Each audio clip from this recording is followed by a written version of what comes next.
All right. We are live on TikTok. We're live on Instagram and Facebook. Yes, we are. Everybody's coming in. Give them a second. Good little Friday, man. Good start to the weekend, hopefully.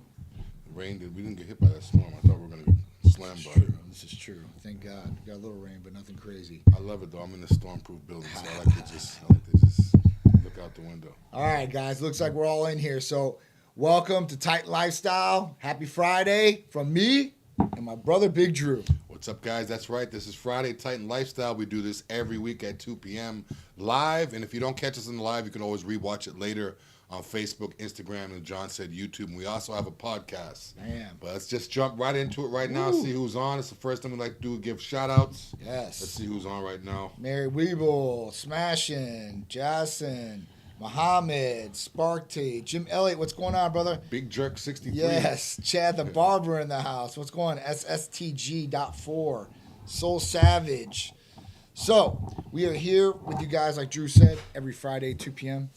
And we're here for, answering questions, giving some good insight on some of these different things that you guys might have questions on. Whether it's any therapy that we offer here or a service from hormone replacement therapy, medical weight loss, vitamin amino acid injectable therapies, rejuvenation detox, libido enhancers, peptide therapies, and blood work.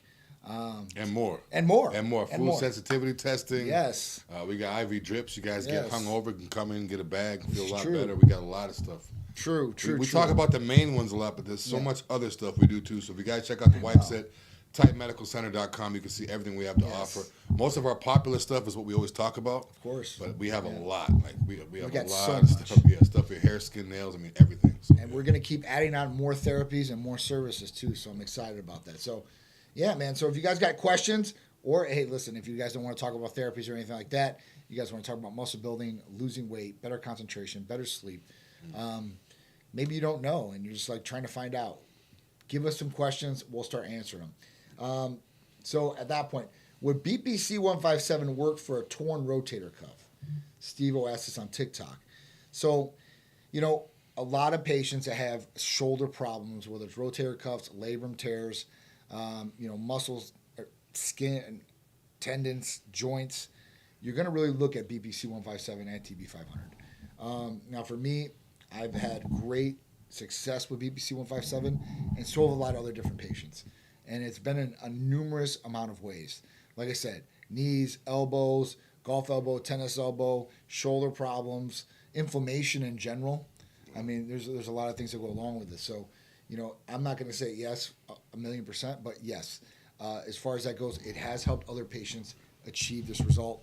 It has helped me get past the tears. Yeah. But when I went into the orthopedic, he told me, he's like, listen, you have no cartilage or bone on bone. He's like, you have no tears. Your rotator cuff's fine now. Because I had a slap tear before, the labrum. That's fine. But at that point, I have no cartilage. So he's like, you're going to need a shoulder replacement, full shoulder replacement.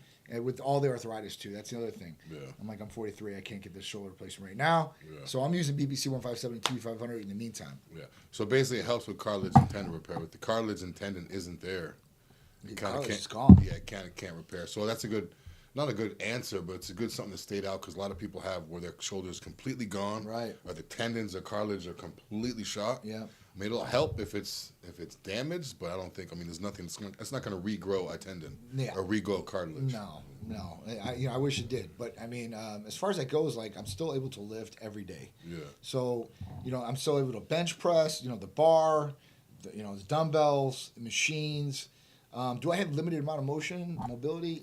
Yeah. I mean, as long as I live correctly and I'm not going crazy, but I'm still able to hit 275 on the bench 10 to 12 times, no problem. Keep going up if I really wanted to, but I want to put more stress and damage on it. So just go how you feel. That's another reason why people can catch it now early. If you catch it now early, you start feeling it early, fix the problem rather than just grind it and, kind of like what I did. Yeah. When I felt pains earlier, I just pushed through it or no pain, no gain and just deal with it, which isn't smart at all. Yeah. So I always tell people if they have pain, any type of pain, figure out what it is. Don't just push through it. If it's a muscle pain because it's a pump or lactic acid is burning, that's one thing. But if you feel tweaks or pulls or actual ligament pains, you don't want to just be a beast and push through it. Absolutely. Because all you're going to do is have a great video and then you're going to have a torn shoulder or blasted elbow or something like that. And I made that mistake a couple years ago. it happens. You know, I was doing a Titan video. John was there. Max Charles was there. I was doing a Titan video, and I started out with 3 plates, 1 arm, and 3 plates on a preacher curl, just because I could do it. You know, I was all amped up and popped my biceps. So, and that's the thing. Like you have the strength to do it. You know. Yeah, but the thing is, ligaments, a lot of times people's tendons and ligaments aren't strong enough. So, especially if someone's new to weightlifting, or if they're new to starting, you know, HRT, or new to eating well or training well, they get too strong faster than their ligaments, and it's true. That's how you get injured. That's why people see me in the gym. Why are you warming up so long? Yeah. I like to be sweaty before I even get to the weight. Right. Avoid that problem. Makes I may not lift this heavy weight, but it's a lot safer if I'm pre-exhausted and warmed up before I go. Exactly. Yeah. Like, you know, I mean, unless you're really going for, like, you know, your powerlifting titles or anything like that. Like, okay, the ego needs to get out of it. As you get older, you start lessening that ego, I think, because you don't want to be in pain the next day. Yeah. You know? Another thing, too, is powerlifters and those strong men and stuff like that, they train for that. Bodybuilders are, you know, typical progressive overload type lifters. Yep. We're not training for that. So for us to go in and just do one time, our body, I mean, if you've been training for 10 years and you've never done a 1 rep max, then now you try. You're not trained for it. So your body is used to, you know, squeezing through the movements and feeling it out. So a lot of bodybuilders try to lift like a bodybuilder, but powerlifter weight, and it just doesn't work. It's not good. Recipe for disaster. Yeah, if you're looking at changing the mirror, don't worry about the weight so much, and worry about the form and all that. You know, it's true. The strength will even come. Mike. You know, you see Mike O'Hearn, strong guy, old, super strong, doesn't get injured, but he's lifting that crazy amount of weight with strict form. It's crazy. So it's not like he's lifting 500 pounds and slinging it around or doing 315 behind the neck. He's controlling it. He doesn't have wrist wraps. He's controlling it through the movement. So that's a clear example of how you're supposed to work out, rather than just slang and just throwing weight around. The next thing you know, you pop something, and all you do is have 1 million views, but now you have 1 million problems, and you can't go to the gym. Right. It sucks. I mean, getting injured, being sick, whatever it is, that puts you down, right? Yeah. So you want to do everything not to do that. And Mike is a perfect example. I mean, I don't know anything like that. Like, it's like a robot. Doing it. I call him machine, dude, because I'm like, dude, you're like machine. It's just crazy. Yeah. Illmatic, what's going on? Next question from BBQ and Biceps. What supplements best support enclomiphene? Support enclomiphene? So, you know, my when I seen this, my sub question to you would be, all right, are you talking about just taking enclomiphene by itself and trying to increase the efficiency of the enclomiphene therapy? Or are you asking, hey, listen, I'm taking enclomiphene right now. It's naturally boosting my testosterone. What else can I take with it that's going to maybe be the best complement? You tell us what the answer to that is, and then we can really get into this and dive deep. It looks like it almost means what supplements are best to run along with it. Right, best support rather than it, right? Support it. If he's not doing HRT, I mean, that kind of goes with it. They kind of go hand in hand. Yeah. If you're just taking enclomiphene, though, like, you know, anything, it's going to really complement it. Whether it's a Hercules potion, Titan Complete, I mean, ECAs, it really depends on what you're really trying to go after here. Mm-hmm. You know, are you trying to gain more lean muscle? Are you trying to lose weight? Or, you know, so at that point, like, there's some questions to go along with this, I think, that we can better understand it. Also, what are you using the enclomiphene for? A lot of times people get into Google search and stuff now. They hear a name, they Google it, they read what it does. Mm-hmm. What are you taking enclomiphene for? We use it here at Titan Medical to get your levels and everything, natural levels better. But what are you using it for? Because certain people, you might use it correctly, but certain people, they use stuff for different reasons. This is true. I've heard of people say, I'm using enclomiphene for, I mean, it could be anything, appetite or something like that. We have other stuff for that, so what are you using it for first? But HRT and enclomiphene go hand in hand. Absolutely. Hi, Rennie, what's going on? Ben, what's going on? Marco, how you doing? Darwin, Futures, Miss Jenkins. YG Lee. YG Lee's always got. He said, I'm scared to come see you guys in person. You guys have way too many fine females to work for y'all. Yeah. Hey, man, you know, our staff represents, you know, the company image. Let's put it that way. Yeah. We want to make sure people are looking good, feeling good, and performing their best.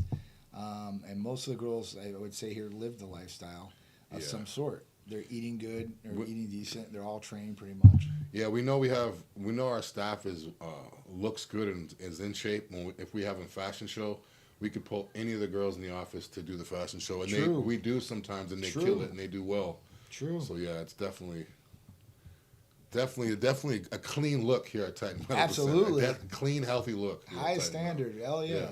That's what it's all about. You can't be a divorce marriage counselor. No. So you gotta play the part, look the part. Absolutely. Glorious Gabby, what's going on? Chatty Catley, what's up? All right, so the next one's from Jim Elliott. Do you think BPC 157 and TB 500 can actually heal a labrum? Been dealing with a torn labrum tear for years, and it's been really bothering me. Good question. Jim, I don't want to tell you yes, guaranteed. Yeah, I wouldn't say that to anybody. Would I think it would definitely help and possibly heal those tears? Possibly. Like I said, I had a slap tear. I had tears in my shoulder, and I have the MRIs to prove it. I've been on it. It definitely got rid of all the tears for me. I know other people have had labrum tears or even rotator cuff tears and utilized BPC 157 and TB 500 and got past that. So, listen, what I would do is I would look for somebody local to you. I would do PRP in the joint area. Make sure it's like an orthopedic specialist or something around those terms. Use the BPC 157 and TB 500. If they're a really cool doctor, they'll utilize being able to use everything and inject it right into that area. That's going to be your best thing. The other thing is, I mean, I know there's people out there that do stem cells. If you're going to do that, right into the joint. I mean, that's going to be the best. I'm going to give you guys all the options, even if you guys can't come to us directly and get some of these services, which we will be offering soon. But at that point, that's what I would do. And BPC 157, TB 500 could be your first, like, hey, listen, let me just go through this before I do any of the other stuff. Because PRP, I think you'd find fairly inexpensive, probably about $500, something around there. Stem cells is going to be in the thousands. If you did BPC and TB 500, you're talking about $550. I would probably go that route. See if it helps. See if it's, you're going to have to go on it for at least, 12 to 16 weeks possibly. That's a normal dish. You could up the dose too as well. So that's just some options. You'll talk to the provider, and they'll give you some more options if you want some. Cortisone shot, though, will get you by, but cortisone shot is not the end-all, be-all. It masks it for a little bit, and then it goes away. Yeah, cortisone shots, they work great, but you don't really know what's happening. Yeah. You don't really know how much damage you're causing, so you got to be, I've gotten them before, you got to be careful when you get them. You can't just, I can lift the weight, so I'm going to do it. Yes. You can't let your ego take over when you get those cortisone shots. No, dude. I have a couple times. I'm like, my shoulder feels good, 100-pound laterals, and the next thing you know, the cortisone wears off. I'm like, whoa, wait a minute. All right. Broken Line Fishing Apparel. I'm going to a place in North Florida on TRT and an estrogen blocker. 0.4 of HRT, I guess, and I am still like down, no energy, can't sleep. By the time I get to the gym after my 12-hour day, I'm basically done. Okay, so. How long have you been taking it? Yeah, so how long have you been taking it? That's one. Two, have you done a blood test because you're taking an estrogen blocker? Maybe it might be too much. Maybe you're not getting enough. That's one thing to do. The other thing is the add-back therapy. So Drew talks about it all the time, and so do I, obviously. But when we talk about HRT for males, we want to have a couple different things that are going along with it. One, the aromatase inhibitor, the estrogen blocker. It seems like they've got you on one. Now we got to see if those levels are going to be good. But the third portion would be like enclomiphene or HCG as an add-back therapy to make sure the testicles don't stop working and you're getting the semen production, you're getting that natural production not shutting off.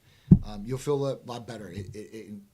It complements the testosterone and the estrogen blocker. That's the best way I can say. And if you still need energy, ECA Stack Plus. No, I don't mean to be too specific, but what John said, depending on what they're giving you. I've seen clinics or places prescribe anastrozole at 1 milligram every day. Yeah, that's a lot. Which is high, which is very high. That's a lot. So if you're doing that, that could bring you to a complete crash. Yeah. Like John said, if your estrogen gets too low, people are like, oh, I don't like estrogen, so I'm going to double up. And you don't do that because, first of all, you run out, and then you're going to be going the other way. But if your estrogen's, you have to keep it right in check. That's why the blood work's so important. For sure. If it gets too low, you're going to be too tired. If it gets too high, you're going to be too tired. So it's like... And erection problems. Yeah, libido goes downhill either way. If it's too high, you got to make sure it's level. Make sure it's... And don't just take an estrogen blocker because you're on HRT. Yeah. Sometimes some people don't need it. There's rare cases where guys that maybe they not need it. Yeah. I haven't seen it, but I'm sure it's out there. Yeah. I don't know. People get so worried about estrogen and gyno and this and that they start taking more and more and more. They don't realize that they're causing more of a problem. Yeah, I mean, it's all about harmonic balance, not taking over what you should. I mean, because you think, one, you're going to get gynecomastia or whatever it is, or you don't like estrogen. Yeah. You have to have a little bit of estrogen in your body, all right? Yeah. Letrozole. I've seen guys. Suicide AI. They'll take an anastrozole, which is also known as Rimedex. They'll take that as prescribed, or a normal dosage. And they're like, I still feel tired, or I still feel a certain way. Yeah. So then they'll start taking letrozole, which just kills 99% of your estrogen. Yeah. So once they do that, now they're really done. And then now the rebound from that is when your estrogen gets really, really low, you can't just bring it back quick. Like the rebound, the side effects are lingering. Mm-hmm. So if your libido is completely shot and your estrogen's low, like, get your blood work, get it in check, because you're not just going to wait it out. Mm-hmm. Especially if you're in a relationship, this and that. You don't just wait it out and have her thinking something. Mm-hmm. Just get it done correctly. The same reason why females get checked up. They let us know what's going on with their body. We got to do the same thing. We kind of just don't say anything, or I'm too tired, or this and that. Mm-hmm. Women will be like, I can't right now because the doctor said blah blah blah. We don't say anything. We have our testosterone fluctuations just like they have the estrogen. It's true. So if a woman has hormonal, she's PMSing, we're testosteroning. Because it can go up and down depending on what we're doing, or if we take something and stop. If it's not done correctly, these guys do HRT on their own. They just stop cold turkey. Yeah. Next thing you know, they're moody and all this stuff. They don't know why. Yeah. It's the equivalent of having a woman that's going through her cycle and stuff. It's the same fluctuation. That's why everything needs to be everything just drops and flops. You know? And then some things go up that you don't want to, right? You'll have an extreme high libido, then nothing. Yes. Testosterone's in the dumps, your estrogen's real high, and you're sensitive, you're moody, you're irritable, you're put on fat, you're losing those gains that you possibly got with the testosterone or whatever you're taking at that point. So, or for females, it could be the flip side. For females, I've seen females, especially bodybuilders, where their libido is too high or it's uncontrollable, because their side effects go the other way sometimes. Mm-hmm. So if their hormones aren't in line and they're taking testosterone, they don't need it, they get an enlarged clitoris. What that means is it's sensitive, so it's literally throbbing all day long, so they can't control their libido all day long. So it's bad. So you got to make sure everything is in. Yeah, I love it. And that's irreversible too. So. I love it. Roman's Loft. So we're getting over to YouTube. We're not going to go away from any of your questions. So if you ask a question on here, we're going to answer it. So stay on the lives. Roman's Loft said, good afternoon, Big Titan. What's going on, Roman? How you guys doing? What is a good stack for muscle growth? So muscle growth. So, I mean, this could be a wide variety of different things, from MK677 to Tesamorelin. We should do like an ultimate muscle growth package. Yeah, like IGF, HRT. IGF, yeah, that's another good one too. Like, yeah. So those three are going to be your best. If you got a very clean diet, then MK677, if you can control that. It's so crazy. I want to put that disclaimer. If you do. It's almost like warning. If you don't, like, let's say you're not in shape right now. Your kids. You're not going to go on MK. All your kids' snacks are going to be gone within the first day. Don't do that to yourself. Yeah. What I would do is listen, if you're not in shape, right, Tesamorelin would probably be your best bet. At that point, you could use maybe some other things like CJC 1295, but Tesamorelin is going to be the bigger, badder brother of that. Tesamorelin almost seems like an MK without the hunger, with fat burning effects. It's like almost without the water. What I call it, what I would compare it to, because I know in the literature that we put out, I said like IGF-1 MK, but it doesn't create the hunger effect, because I've taken Tesamorelin now, so I know it doesn't create the hunger effect at all. With what? Like, Tesamorelin? Yeah, so when you take Tesamorelin, like, it doesn't like just stimulate the G-relin hunger hormone. So like you're not, oh my god, like MK. Yeah. But you're getting more of the benefit of one, it's an injectable. Two, we're talking about raising growth hormone levels probably just as high or higher than MK would. And you're not having any of the negative effects or side effects. So what I would say, it's more closer to IGF-1 and CJC 1295 and ipamorelin. Because with CJC 1295 and ipamorelin, they don't get the hunger effect either. So at that point, it's like, you get the best of both worlds. Yeah, nothing that Titan has is giving me hunger except for MK. That's it. It's the only thing. Yeah. That's it. If you were with us in the beginning, GHRP2 and GHRP6 were out there, and from the pharmacies. Yeah, GHRP6. Those things, man. Yeah, GHRP6, I took that a while ago, and it increased my hunger, but I didn't notice anything else. Yeah, it needs to be put with something else. MK, I noticed composition and in the gym.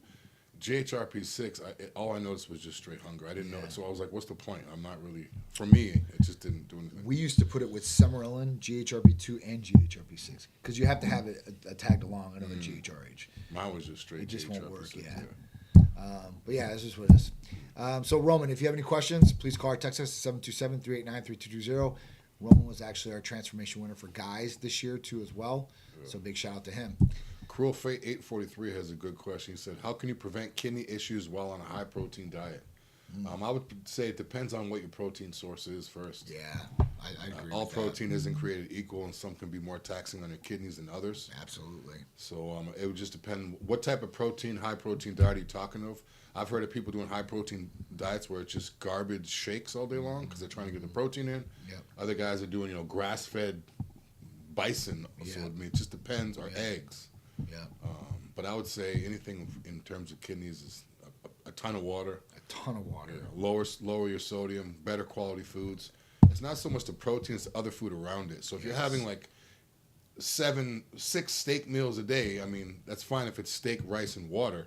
But if you're adding a whole bunch of salt, a whole bunch of butter to every single meal, and then all those fats and that high sodium throughout the whole day, it's like consistently filling your body with sodium and fat throughout the day, which is going to get your kidneys taxed even more. Yeah. High-fat diets, I'm not a fan of. Me neither. They can tax your kidneys as well because the oil doesn't really dissolve that well. So I believe that, and even with me, like, so, I mean, I'm on a high protein diet. I mean, I don't know how long. I'm talking about, 20 ounces of steak per day at least? Yeah. 40 ounces of steak per day. So 2 tens a morning and 2 tens at night. Yeah, I'm doing and then 30 ounces a day, and then eggs. Then the About eggs. a dozen eggs a day and 30 ounces of steak. That's just the steak and eggs for me a day. Yeah. I moved it to 14 eggs. You do 40 a day? 14 eggs, 40 ounces of steak, and then I have my lunch right now, which is like from Protein House, the chicken and rice bowl, and I get the double protein in it. So, I mean, I think honestly, Drew had knocked it right in the head. Water. Dehydration is one of the biggest things that does tax the kidneys, and controlling sugar levels.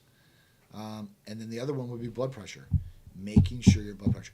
Now, when we were down in and that water and low sodium is going to lower your blood pressure too. So it'll help for sure, 100%. So a lot of people say they just know that, but some people don't realize that. Yeah. The more water you drink and the less sodium you have, and that doesn't mean just zero everything, but it's just you don't need to put salt on everything. Get low sodium foods if you can. Get sugar-free stuff if you can. No high fructose. Just get the most basic food you can. If you look at the back of a label or something, if the least ingredients is the best. So if you see, like, even Chick-fil-A, I mean, I saw something on Chick-fil-A, it was going to be one of my topics today, where they have like some new thing they're adding to, I mean, they have like 53 ingredients in like a burger. That's why I wouldn't eat it. Yeah, get stuff that has like 2 ingredients or 3 ingredients. If it's steak or if it's whatever it is, that is what's going to cause, all the other issues. Absolutely. Back in the day, we didn't have all these ingredients. No. Even 90 years ago, 90% of these diseases never existed because none of the chemicals were in the food back then. Absolutely, dude. None of them did. Like, No, I know. It's crazy. It is crazy. I took boron and clomiphene. I don't know if it really did anything. This is YG Lee. Boron, I mean, I don't know about it in helping in clomiphene at all. I don't know what boron is. Boron's like something they take is like, I think it's to help sugar levels or something like that. No, it's a supplement. I've seen some of these guys push. So Jordan, what's going on? Mary Weeble, would your methylated B12 injections help boost my energy level? So tired all the time because of my thyroid being shot. What type of medication are you on for your thyroid? She's been going through the ringer, dude. Like Armor or Cytomel or what? She was with some other company and they sold her like semaglutide, and semaglutide has only like 2 counterindications, just 2, Drew. That's it. Like all the other rest don't have a million, right? And one is like if you have thyroid nodules. Well, they didn't look at her new patient paperwork or in the consultation the provider didn't ask or whatever the hell went on. I'm sorry, Mary. And at that point, they put her on this medication. So it could have did more damage. It probably did. And at that point, like she's really feeling it. She's trying her best, to get where she wants to go. And she's got these health issues that are rising from her thyroid. So the answer to your question, methylated B12 or any B12, right, is going to help if you're deficient in B12. So, for example, if you took the methylated B12 or the regular cyanocobalamine or hydroxycobalamine, it's going to raise the B12 levels. Even the cyano. People, they complain about it all the time. It's derived from cyanide, like all this stuff. But the question is on a blood test, if you run a B12 panel, where does that number come back? And I can tell you, anybody that's been on cyanocobalamine, methylcobalamin, they take 1,000 micrograms, that's 1 ml, and boom. And I guarantee, even maybe 4 or 5 days down the week, it's probably going to come back good or even high. Because you're getting B12 in like every food source that's out there almost. Yeah. You know, it's one of the different things they put in there. So that's another one thing I was going to mention too. People having low energy levels, they usually don't have really a clean diet. Like I don't want to assume anything with her. No, yeah. But a lot of times, you know, if you're eating fast food and crappy food and sugar all day, then like, I wonder why my energy's low. I mean, that could be your diet too. I mean, if you're eating salmon, steak, yogurt, berries, eggs, it might increase your energy level a little bit if you start cleaning up your diet too. I know when I eat quality food, I feel better. If I go eat like 3 big monster cookies afterwards, I just want to crash on the couch. That's yeah, what it's happens. like that sugar That's crash. what happens. So go both ways. Anything methylated is more bioavailable to the body. Sean Purcell is exactly right. Yeah. If I had to say, what is the top shelf B12? Is it methylated? Is it cyano? Is it hydroxy? I would definitely no. Methyl is what? Methyl is the best. Methyl is the best. Methyl B12 is the best B12 that's out there. See, I think cyano is just the main, most popular one that everyone knows about. So that's the reason why I would think it would be. It works just as good. Yeah. So if somebody, I mean, yeah, you might get a little bit more out of it, but what I say is this: if I take cyanocobalamine or I take methylcobalamin or methyl B12, I don't care who it is. I'll put it to a Pepsi challenge for anybody out there.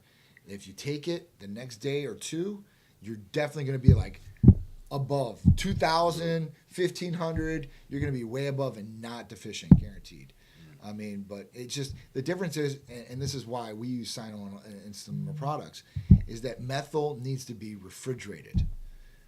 Cyano doesn't. So for me, if I got to take my Titan Complete, and let's say I'm going on the road or whatever it is, I don't have to keep it in the fridge or keep it cold. Straight in the bag. Yeah, I'm putting in my backpack, man. Yeah. I'm going out. Maybe I'm in the bathroom of the airport. I can do an injection. Yeah. They got the Sharps container. You can just toss it right in there.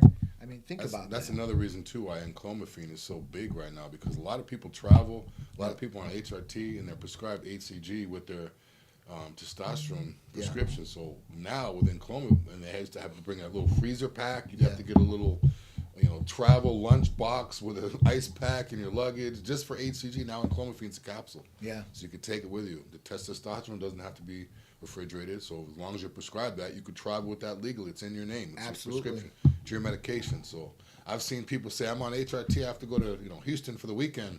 I got to take all my shots for the week, because I'm like, if you're prescribed that, it's legal. You can take it with you. Right. They don't understand that, like, it's legal. Like, you could take that with you. Yeah. Like, you could literally have it in your travel on, like, right through checkout. They could open it, look at it, say, what's this? You could say it's my medication. Like, it's made for you. I mean, the liquid thing, if it's too much liquid, that's one thing, but it's your medication. Guys. Like, it's not illegal. I've traveled all around the world for 11 and a half years. My backpack is my bug out bag. Yeah. I've got every medication. I got everything. And I've got like Walgreens, CVS. 200 needles on me, guaranteed. And I got 2 big, like 5-gallon or whatever, maybe 2-gallon Ziploc bags. Yeah. I mean, it's nuts. And I've never been stopped, ever. Yeah. Now, have I seen or heard other people get stopped? Absolutely. Yeah. If they have their prescription in their prescription bottle, they don't even say anything. Yeah, because they're looking in. It's not like they're going in with like a Ziploc bag full of tablets. Right. It's in an orange or whatever color it is, prescription bottle with your name on it. Has lot numbers, pharmacy numbers, everything in your. It's legal. It's legal. Yeah.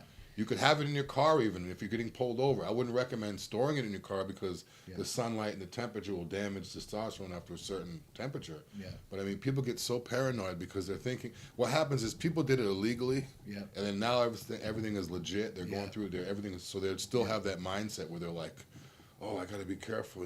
It's no different from having prescription for because you got your tooth pulled or anything like that. It's the same thing. Yeah. It's true. It's definitely true. I mean, now I have had people go through without their prescription bottles and all that, and they definitely got stopped. Yeah, because they open it up, they see some random see research bottle, big jug that says research purposes, and just all it says is testosterone with no pharmacy, no number, no anything, no SKU, nothing. Just.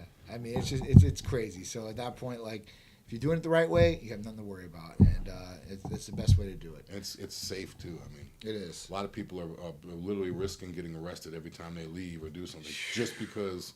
I mean, what's more important? Having everything legit and paying a little bit more and doing it the right way, or being in fear every single time that you might get pulled over or arrested. What if you have a kid? What if who knows? Like, it's not good. Next question was from Jack Stan Fitness 1. I'm 47. Should I look into Titan? Absolutely. Perfect age. Absolutely. Age. I mean, I would just say, hey, listen, just right off the bat, I mean, you don't have to get any therapies. I would say run blood, right? And then go through that, see what's going on, and then if you want to dial in some other different things or got some other different health or fitness goals, maybe start attacking those two as well. And from everything you've heard with Titan, what makes you want to come to Titan, and why would you utilize Titan? Everybody comes here for different reasons, whether it's weight loss, skin, hair, nails, whatever, blood pressure, anything, ED, just general health. Yeah, you know. So what are you looking to come to Titan for? What was the other one? All right, Jack Cookie Monster said, "What's the difference between clomiphene and clomiphene?" So same family, different molecular structure, and you would think that it's really similar when you take it, and they both do almost the exact same thing as far as igniting testosterone levels and raising them up by igniting LH, FSH. So at that point, there is a difference though. So clomiphene is one that was originally out, and at that point, like if you take it, yes, it would raise levels, but patients would still be complaining about low testosterone symptoms at 700 or 800, and we see this all the time. The second thing is that it has really bad side effects. So at that point, like negative thoughts, suicidal thoughts, all these different things. Now, I never had suicidal thoughts, but I did have negative, darker thoughts than I would ever have in my life. So at that point, I'm like, I'm not going to take this medication anymore. And like I said, I take all these medications to be able to give my, experience, I guess, of what happened with me. So I can at least talk about it and be like, this is what happened to me. Like, this might not happen to you, but this is kind of what I got. But in clomiphene is definitely a game changer. You don't get those dark, deep thoughts. It raises testosterone levels really well. And a lot of patients, if they do take it naturally, start getting some sort of symptom relief. Now, utilizing with testosterone has been the best thing I think I've done in a long time. And it's a capsule, so it's a lot easier than taking the HCG. You know, I mean, a lot of people were stuck up on, I want an injectable. Well, we still offer HCG, so at that point you can still have it. But, I would definitely have, and I would have in clomiphene just in case you want to travel or anything like that. And, if you're getting like a 3-month therapy package, you could probably utilize HCG and clomiphene on and off versions if you want to, go in between each other on a month, I guess. Yeah, and again, if you're sensitive to estrogen, I would stay away from clomiphene. I would stay away from HCG. Yeah. HCG tends to raise your estrogen a little bit more than in clomiphene. Yeah, and I've noticed people get edema off high dose HCG as well. It does. So. All right. So Tudac would be good for the kidneys, Seth Jordan. Okay, all right. So that might be. I don't know if that's true or not. There was someone in there that had That's awesome, though. I mean, because liver is a lot easier, I think, to take off. On YouTube, there was one of the YouTube streams. There's a question I saw. I'm not sure. Well, there's one that says, "Can you take tirzepatide with Tesamorelin?"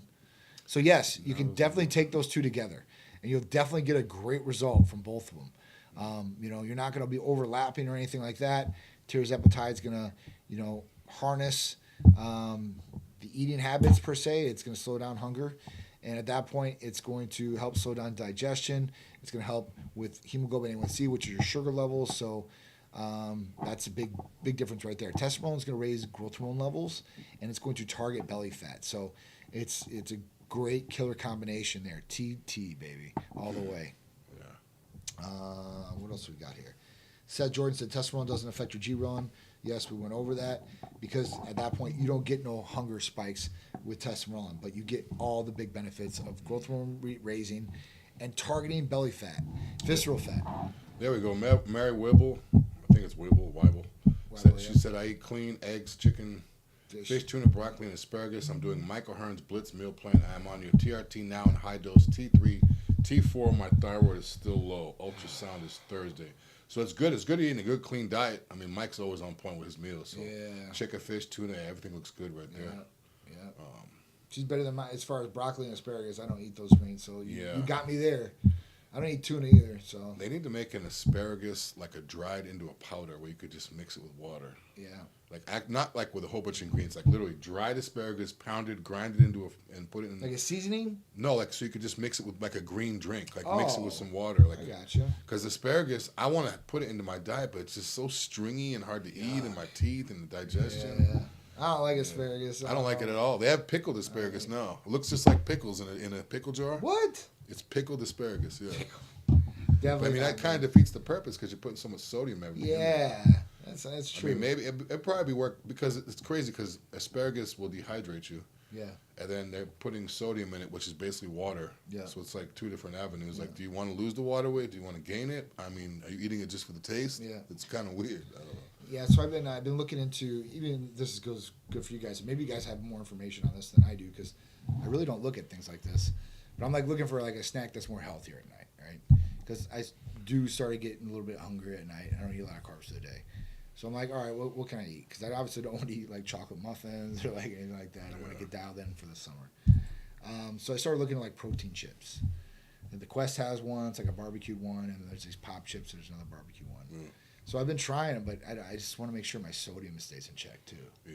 You know? I know there's some good ones, like not like the name brand ones, but there's like good ones. Yeah. I got off-brand ones, like these pop chip ones. Yeah, usually they're better. Usually the off-brand stuff like that's better. I don't know, like it tastes better. Yeah, like usually like a health food store, like a store, they'll have like some weird purple bag and the chip is black and it's like, but it tastes good and it's like a couple ingredients. So, yeah. Recall that for people who have excess belly fat, high protein diet equals elevated glucose, high insulin, fat gain.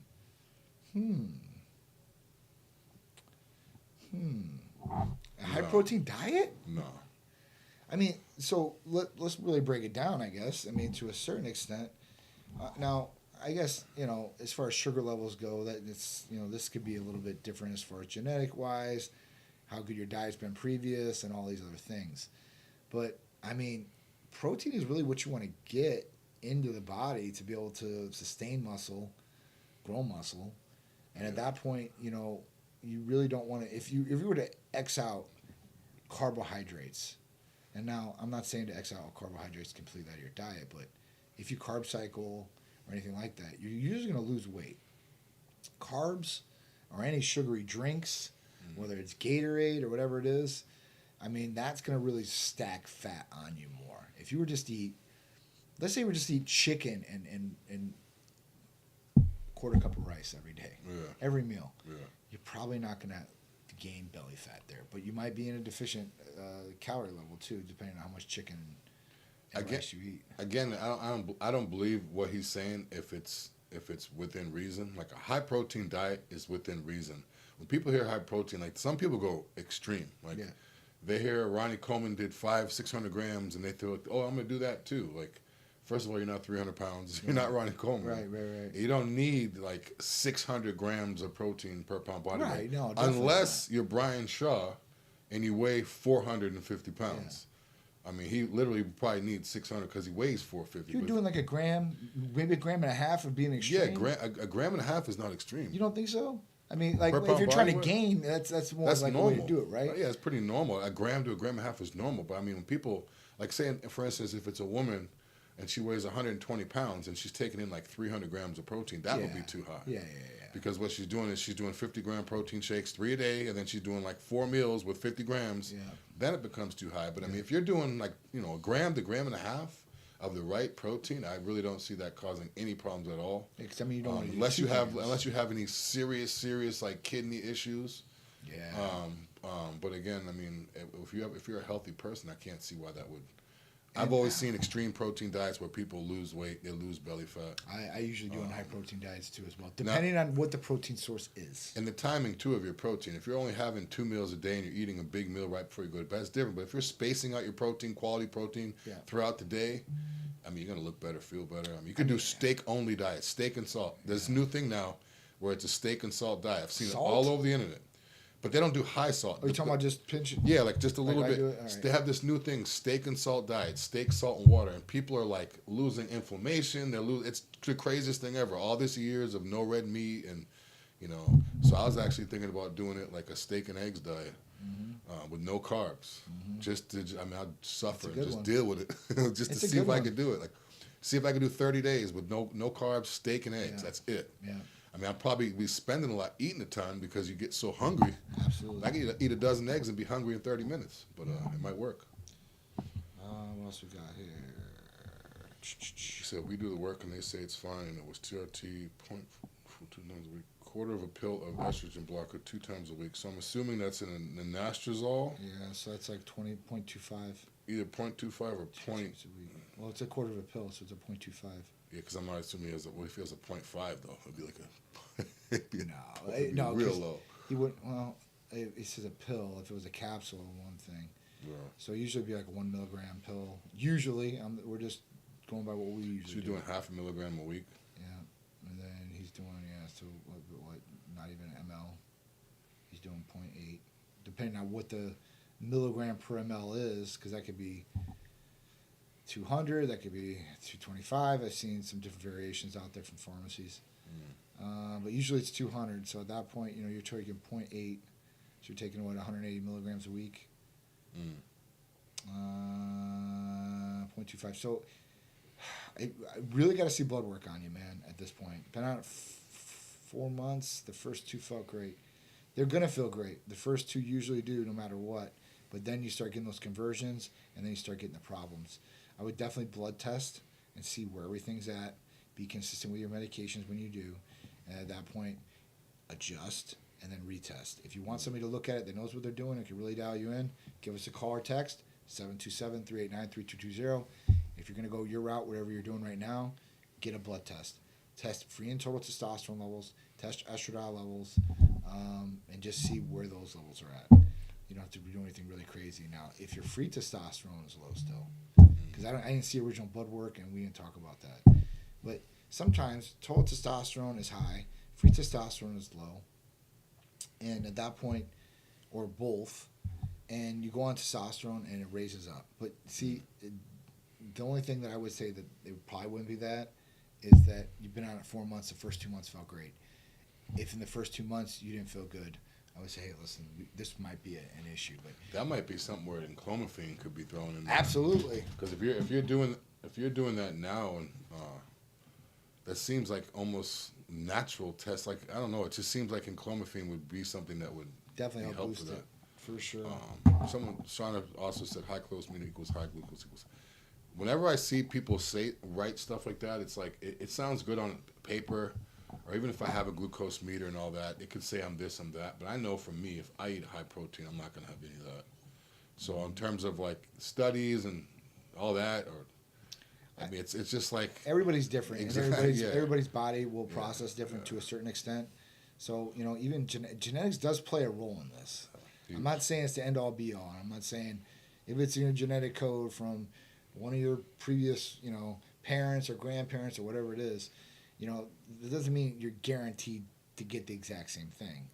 But at that point, it's got to be out there. So it's got to be brought up. Like, hey, listen, what do the genetics look like too as well? And were these blood tests done beforehand? Because I would say this: if somebody wanted to prove a point to that, or even just check to see if this is going to be the right diet for me. Blood test originally, your full cholesterol panel, HDL, LDL, triglycerides, total cholesterol, and the ratio, and take it for the Pepsi challenge. Eat like that for 30 to 60 days. Yeah, that's what I always tell people. Read blood test. It's a $25 blood test at your medical center just to get a cholesterol panel. $25. Yeah. Hey, if you guys want to know what it is, just do it. I could sit here and talk all day long about how red meat's bad for you, but if I eat it every day and everything feels great and everything's coming along, it really isn't. Yeah. So that's something that I did even before I got into like the fitness industry, like actually doing it for like a living or whatever. Before that, I used to just do trial and error. I'd hear about something. Oh, yogurt, this thing's bad for your stomach. Oh, okay, I'll eat it for a couple weeks so I'll feel. And I was literally for years and years just eating stuff and just And now I have, my You know certain what it food. is. You've dialed it in. Yeah, I've done it. But I've also heard other people say, don't do this, don't do that. Look at the source. Like, literally look at the source. Don't just look at where they read the information. Look at the person that's telling you the information. If they don't look the part, then I don't really, it's bad to say it, but I don't really, You don't trust it. if someone's 100 pounds overweight telling me how to be healthy, I'm not really going to. Right. It's kind of in one ear, out the other. Even if they know what they're talking about, that's what's weird. That's what's bad, is even if these people do know what they're talking about, you look at them and you're like, why should I listen to you? Because you don't, clearly You're don't. not the example. Yeah, exactly. should Like lead by a example, divorce right? marriage counselor. You can't be a divorce marriage counselor. It's true, man. It's so true. So, I mean, definitely. And listen, if you listen to everybody's advice, man, you'll get pulled in so many different directions, and you definitely won't get to where you need to go. You need to stay consistent with what you're going to do, and then follow through. Like I said, you got to test to make sure, one, you got a baseline, and then two, you're being consistent with whatever you're doing when you do the blood test. So at that point, you can see exactly how things have changed, and you can start tracking the trends per se over months. You don't even have to do it the second month. You can get it 3 months, 90 days down the road, see how things have progressed and got better. Yeah. And obviously, you're going to be able to see in the mirror too. I mean, things will start changing 60 to 90 days. Yeah. If you change your diet to that extreme, if you could do that, that's your life changes. You're going to make some changes physically on the outside, and then on the inside, you can blood test and see exactly where you're at. Yeah, it's very hard. There's very few things you do in life where you do it and you don't see an immediate result. Like someone go to the gym and work out for 3 hours every day for a whole week, look in the mirror and see not a single change. It's kind of like with the food and everything like that. You got to give it time to. I mean, people get discouraged after I tried it. How long? A couple weeks, it didn't work. It's really not even kicking in at that point. Right. Your body's getting used to everything. Right. Even your digestive tract has to get used to all the new food and timing of the food and everything. So 60 to 90 days, I'd say 60. If you can't do 60 days of strict diet with no cheats, and whether you go to the gym or not, it's not for you. Definitely not. Yeah. All right, so if you guys got any more questions, shoot them out. If not, let's cover these topics. We got 5 minutes, right? 5 minutes. 15 minutes left. 15 minutes. All right. So you want to tackle the first one with DeSantis? Yeah, first one, Governor DeSantis. He's the governor here in Florida. Signs bill to tackle retail theft, porch pirates in Florida. Basically, as people have been seeing these videos, smash and grab, people go in. And it really started around the whole time with the pandemic where people had to wear masks. And no one could really see anybody. So people basically just go into a store, they smash the glass and grab jewelry, grab whatever and go. He's finally putting that in place where he's like, because I know in California you could walk in, grab what you want, and leave, and they can't do anything. Right, up to a certain amount of money, they won't prosecute. Yeah, and these people know exactly. They Google how much everything costs. They go in there and they grab $20 less than the amount. And I've seen the videos of the people having the calculator right there with their phone, and they're calculating it as they go. And like, what are we talking about? Yes. Like, But the thing is, if I see a whole bunch of people with a whole bunch of clothes and they're about to run out, I don't know how much that is. So why can't I stop them to figure out how much it is? They can't even stop them at all. Well, some people in these stores have actually tried the salespeople, and then they got fired by the companies. Oh, yeah. They try to stop it. Yeah, I saw one guy put his arm out, and he literally stopped it. He stopped it, and they were still like, no. I mean, you think they'd be happy for not getting their merchandise stolen, right? Or at least trying to get it back. But I think it's good when it works, but if it could be bad. It could be the guy pulls out a gun or a knife, and someone, it could be. Yeah. So I think they're just doing like the safety of the person rather than just merchandise. Yeah. But another thing, too, is the porch pirates. If you guys don't know what a porch pirate is, basically all these people ordering Amazon nowadays, getting boxes every single day. Yeah. They just drop the box in front of their door. Basically what they're doing is these people are just going to their house and just literally just taking the box when people are home. And a lot of these people don't even know what's in the box. So they're risking all this just to, what if they open the box and it's like a girl's T-shirt and it's a grown man stealing? Who knows what it is? Right. So, but yeah, I'm glad they're finally doing that because, luckily my building is set up different where people can't really, but people that have houses, all those boxes in front of your house be gone. And once it's gone, you're like, it says it was delivered. Yeah, they send you a picture, and the picture is sitting in. They're like, nope, it was delivered. It was sitting right on top of your doormat at this time. And then, you know what the thing is like. Did you see the kid with the trash can?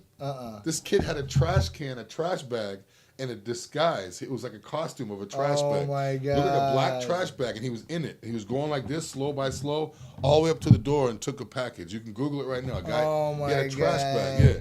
So now people are getting like creative with it, and now people have drones.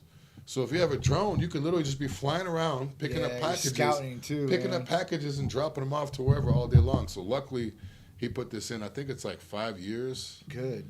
5 years. He's cracking down on a lot of different third things. degree felony, punishable 5 years in prison for retail theft. Second degree felony, I can't even say this. Felony, punishable 15 years, and first degree felony 30 years. I know a girl that just got on Instagram. I saw a video. She stole something, and she was supposed to get like months or something like that, and she didn't have a plea deal, so now she has 30 years. They gave her 30 years over some small, because she didn't understand. She's like, no, I don't want to do the plea. And they're like, we'll give you 3 years. She's like, I don't want to do it. Or, like, she didn't understand it, and then now 30 years. Yikes. So just imagine getting 30 years from stealing a T-shirt out of a store or something like that. Yikes. No more porch pirates. Yeah, no more thieves. Period, man. Just check your camera, and you can just see them walk up. Well, that's what I was gonna say. Most people have like Ring or some sort of doorbell like camera where everyone has if you have a house now, everyone has a Ring. Like everyone has a camera. That's what I'm saying. It doesn't matter. It's almost like even people in the bad neighborhoods I see with the yeah. That's even more reason to have you in a bad neighborhood with a camera. Dude, if I lived in a bad neighborhood, I'd have a couple cameras on the outside just to see what's going on. Yeah. If I was a criminal living in an area, I would have the Ring doorbell camera to see if the cops were coming or who was driving by my house. Yeah, like constantly. I mean, cameras, right? There's cameras everywhere now. I mean, come on. I mean, even at my house, man, I got 35 cameras inside, outside, and I've got the door camera or the Ring, and like even yesterday, I wasn't home. My dad was home, but he just got his tooth pulled, so I didn't want to bother him.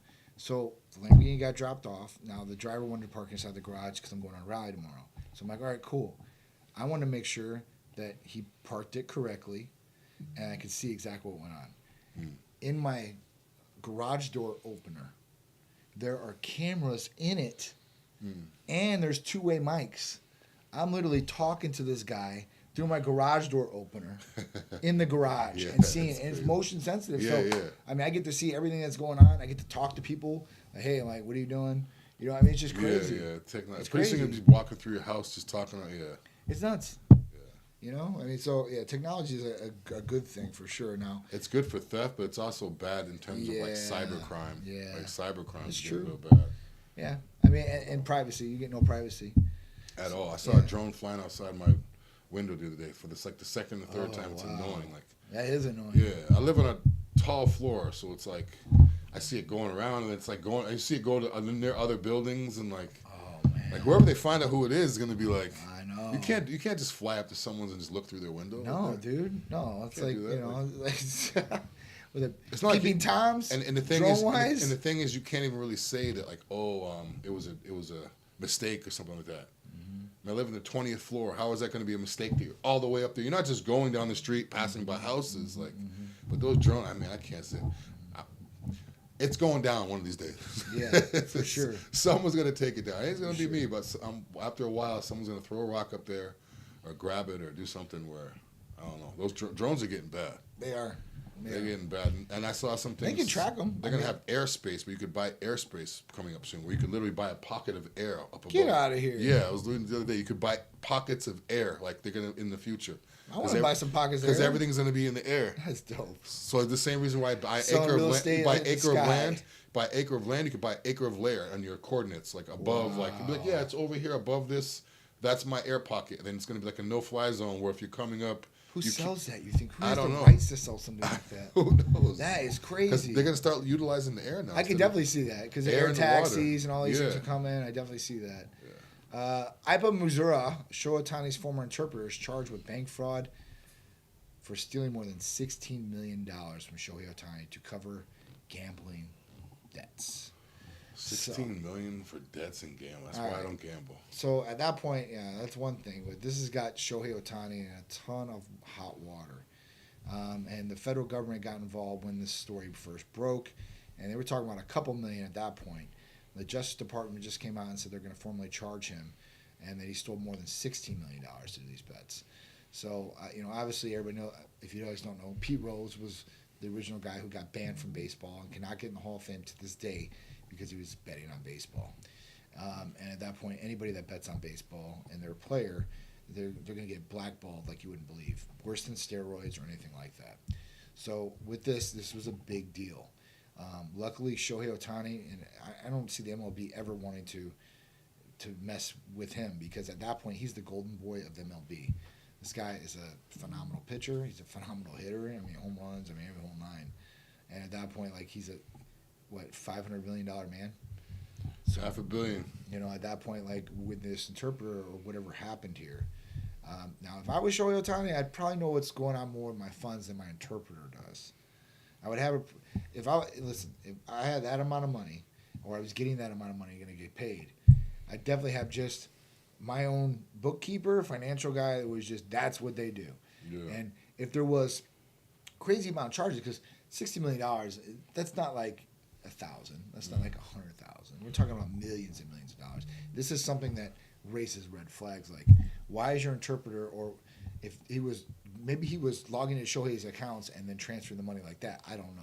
Or he was just interpreting it wrong. He could be like, yeah, it's going to be 8%, but it's really 12 or something like that. Because everything he's interpreting. So I could be like, hey, John, I need this, and the interpreter said, he doesn't need that. Yeah, give it to me. So it's I don't know. Trusting, when people have interpreters, they're trusting them a lot, because it's like on the fly. It's live interviews on the fly. Like, not only do they have to say what you say, they have to have a sense of like who you are, because they want to represent you well. Right. So they're not just going to go on there and say like, make you look bad as a person. So it's like almost reflects who you are. Hopefully this guy's going to get the book thrown at him for sure. They're going to make an example, and he might be the scapegoat in this whole situation. Who knows? Shohei is obviously like, I have high respect for Shohei Ohtani as a player and as a person, just because of, like, you see some of his documentary stuff and you see like how this guy grew up, and I'm telling you, this guy was dedicated right off the bat. Yeah, I don't know his story at all. All I know is he's a ridiculous. Like, dude, like even over where he's from, dude, they were like, all right, like, he could have went to the MLB, he was going to play with there first, and at that point, like, he told the guys, because nobody goes to the major leagues and says, I'm going to pitch and I'm going to hit. That doesn't happen. Yeah. When you're a pitcher, and that's it, and you don't hit. Unless, something happens where they have to throw you in the lineup to hit. But it doesn't happen. Yeah. So at that point, like, over there, he proved himself, and obviously when he came over here and he was on the Angels, he did phenomenal. And I mean, he's broken a lot of Babe Ruth records, and he's created his own records already. He's almost too good of a player. He's like too good. He's good. He's good. Physically, he's the perfect height. His weight, he can hit. Yeah, he's a big guy, dude. Yeah, he's big. I wonder if he played in the Little League World Series at all. I don't think he did. No. Look, super laser focused all the way from young to now, because they showed some of his classwork and stuff like that, and it was just like he had a plan of how he was going to get to the MLB, what he was going to do every year to get him better to do it. I mean, it was like something like, so literally a match perfect story with. And then he has the highest paid ever. So it's like, It was just crazy. It's good for young kids to see that too. Absolutely. So I couldn't see them wanting to damage the reputation, because he's a big seller. His jerseys, his car, everything is just through the roof. So we'll see, I guess. All right, speedy eating and late night meals. How much time we got, Brian? Got 3.5 minutes. 3.5 minutes with you guys. Speedy eating, late night meal. Basically, I'll go fast on this. It's not good to eat so fast. I eat extremely fast. Me too. So and I've had digestion and bloating issues in the past. So this caught my attention. This says most people acquaint with short-term gastrointestinal effects by eating too quickly, which include ingestion, gas, bloating, and nausea. But regularly eating too fast can cause long-term consequences. Ooh. So it's one thing if you're eating too fast, like you're in a rush, you got a meeting, you got to rush real quick. But if you're consistently eating too fast for long term, you could have bad side effects, long-term consequences. So, what's eating fast? Basically, if you're eating, literally scuffing your phone down too fast. So the faster it goes down. I've always heard things, and I've even told other people, the slower you eat your meal, the better. But it's just like when I'm hungry, I just want to force it down. It's like hard for me to eat slow. Not only that, your brain has a signal. I forget where it was. So 20 minutes, I believe it is. Yeah, it's a little higher. Yeah, it's a little bit higher. No, it's right. Yeah, 20 minutes. It takes approximately 20 minutes for the stomach to alert the brain of feeling of fullness. So if you're eating quicker than that, that's why a lot of times people eat a plate of food, and they'll say, let me get another one at the restaurant. Let me order another. And they're like, wait a minute, let me just wait. If you wait a little bit, 5 minutes, you've really not let that fullness kick in. Right. But when you eat so fast, you eat one plate, then you eat two, then you may eat three. and then it's just overload. And you can only take in so much protein at one time, and your stomach's full. And if it doesn't excrete properly, then you're not going to be able to get more food back in. Right. So, yeah, it's not good to eat fast. I try to slow it down. From me switching from steak to like ground beef and ground turkey has helped, because when I'm eating ground beef, it is like literally my tongue just pushes against the roof of my mouth and I swallow. I don't chew at all. So that's not good too. You're supposed to chew a lot too, which also helps. So chew a lot, eat as slow as you can, and don't regularly eat too fast because it can cause long-term consequences. Bloating, acid reflux, nausea even, vomiting. People eat way too fast, but yeah, don't eat too fast if you can. I mean, obviously it's better to eat fast than not at all.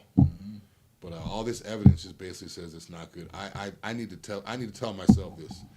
So it says 20 to 25% of people with obesity actually have rapid gastric emptying. As a result, they don't feel as full.